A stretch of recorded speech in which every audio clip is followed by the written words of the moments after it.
Good afternoon. You're listening to WVBN, the world's choice for weekly news. The Finnish Belle Aura II was transferred to the custody of the German Reich after negotiations concluded in Spain, a decision Spain agreed to in thanks for past and present German support. The Belle herself was unable to teleport at will, and remains in Spain for the time. Italy agreed to send a volunteer contingent to Narvik in response to the League request. A mix of soldiers from 3 different branches was sent, which would consist of both mechanized and horseback units. They would be commanded by an experienced officer with a history of fair and honorable police work. The Vatican issued a proclamation, the first of its kind, when Pius XII called upon all mankind to stand together strong and reject the influence of the Morganas, and blessed those who would fight them. Many in Italy eagerly embraced this proclamation. Aspero gave a passionate speech about the need to protect Italy's colonial holdings, and set her sights on Eritrea. This mission was approved by Mussolini. To further bolster Italy's fleet, Aspero also spearheaded an effort to rebuild the old battleship Napoli, whose hull was retrieved into Italian ports, where she began rebuilding. True to her word, Aspero reported that Napoli did walk among them, even as she could not yet fully manifest. France sent a contingent of Marines to Narvik, both as a show of good faith and as a check on the inevitable German presence there. Even so, it was not lost on some that France may need all the soldiers she could get to protect her coasts from Morgana raids. It was also decided to send a small force to Indochina to reinforce the British in the area and protect French colonial holdings from any would-be foes. The hunt for Paranoia began with a great bang as a fleet led by Algiers sailed past the Suez and into the Red Sea, where they came upon a blockade of Morganas. The fleet blasted through the Morganas and secured an opening through which they bypassed the blockade, leaving scattered Morgana forces behind. French shipping losses totaled 38 merchant vessels, 8 destroyer escorts of varying sizes, and 1 submarine. The culprit for such losses was reported to be an avarice wearing a golden dress, who targeted valuable metals over mundane foodstuffs.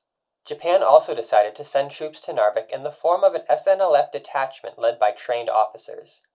Unlike the other great powers, these troops would have to be sent halfway around the Earth. The Japanese mission to the outer islands began with the rescue and evacuation of several small islands, sparsely inhabited along the route. SNLF troops reported traps and Morgana mines on the Misty Islands.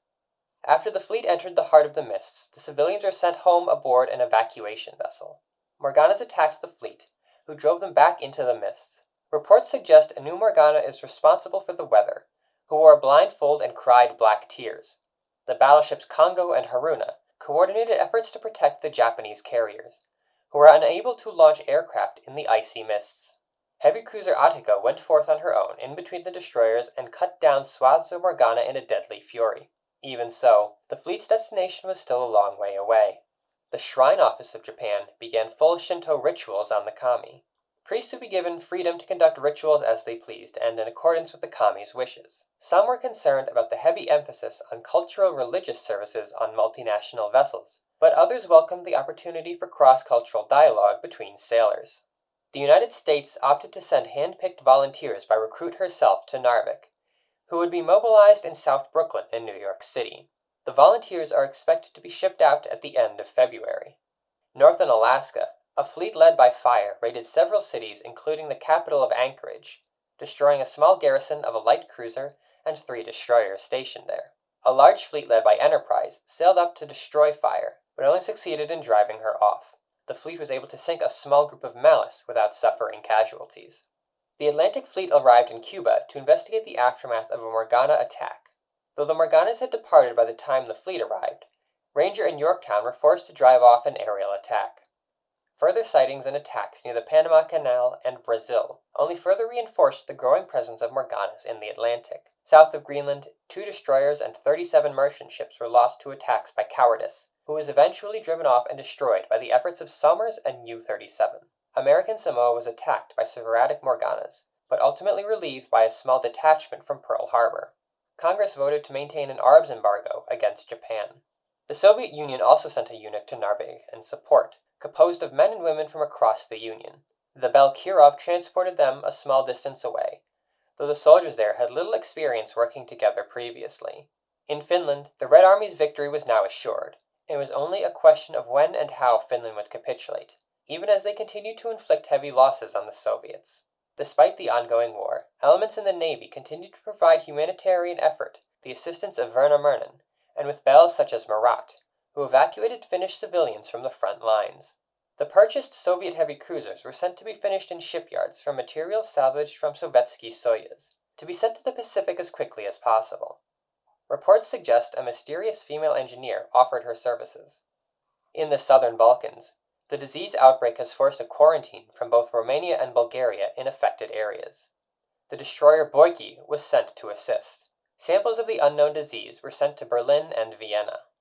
The United Kingdom eagerly agreed to send volunteers to Narvik, but was unable to decide which specific unit to send, and spent the week deliberating. In the Mediterranean, British ships cleared the way for shipments to Italy, and reported business as usual. In the Atlantic, approval was gained to request 50 World War I-era American destroyers, in exchange for control of British naval bases in the Western Hemisphere, to be returned to Britain after the war but maintaining basing rights. These vessels would be urgently needed as the British suffered massive losses of transport and escort vessels in the Atlantic, estimated to be over 60 merchant ships and a quarter as many escorts. Further losses in the western approaches were minimal thanks to the intervention of certain bells, but the scale of such losses was shocking to many in the British government, who began a new inquiry into the rapidly declining situation in the Atlantic. Finally, Germany would send their own volunteers to Narvik under the League of Nations flag. Some speculate that the Germans seek to undermine British efforts in the region. The Luftwaffe would begin to assist the Kriegsmarine in the research of Morgana technology, after a request from Hermann Goering was granted. Finally, the Germans too suffered massive losses in the Atlantic, losing all but one U-boat in the north, U-37. In Sweden, diplomatic efforts proceeded. That's all for this week. Join us again at WVBN as we bring you the latest news from around the world. From all of us here at the studio, stay safe out there.